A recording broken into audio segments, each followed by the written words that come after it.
ဒါပြီးဖြစ်တဲ့သိပ္ပံပညာရဲ့လျှော့ဝှက်ချက်သူအခုတော့အဖြေထွက်လာပါပြီ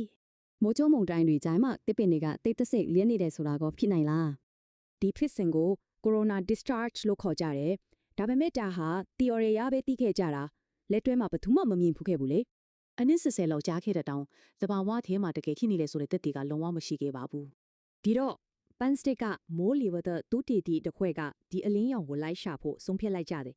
သူတို့တုံးခဲတဲ့ကားကရိုးရိုးကားမဟုတ်ဘူး UV light ကိုမြင်နိုင်တဲ့အထူးကိရိယာတထောက်တဲ့ကားပါ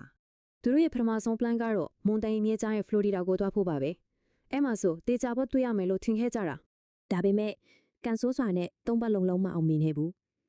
မုန်တိုင်းတွေလာမြန်လွန်းတော့ data မရလိုက်ဘူးကောအိမ်ပြန်လမ်းမှာမထင်မဲ့ပဲမုန်တိုင်းကြီးတစ်ခုနဲ့တို့ဟာလေရော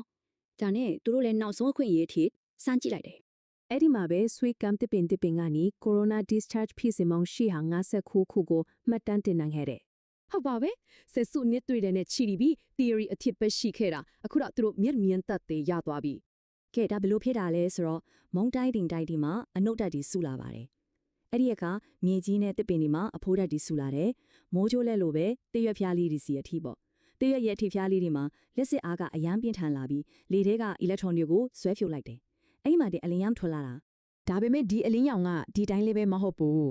ဓာတုပေတာဆိုင်ရာအယိုးတရားမှုတွေပါရှိနေတာဟိုက်ဒရိုစီဆိုတဲ့ molecule ကိုထုတ်ပေးတယ်လေထူးရတဘာဝအဆက်ပြားလို့တောင်တင်စားကြတယ်ဒီစက်ပြာကလီထိုးညင်ညမ်းစေတဲ့တက်တီမီတင်းလိုတက်ငွေတွေကိုပါရှင်းလင်းပေးနိုင်တယ်ဒါကဘာကိုပြနေလဲဆိုတော့မုန်တိုင်းကြတဲ့အခါတစ်တော်တွေကလေထုကိုတန့်စင်ပေးနေနိုင်တယ်ဆိုတာပါပဲ theory တခုကိုတော့တပြပြနိုင်ခဲ့ပြီဒါပေမဲ့ဒီမှာပဲမပြီးသေးဘူးမဲခွန်းအသစ်ကြီးအများကြီးထလာဥပမာဒီဖြစ်စဉ်ကတစ်ပင်တွေထပ်ကောင်းလားဆိုးလားတိပံပညာရှင်တွေဒါကိုဆက်လက်လာနေကြပြီ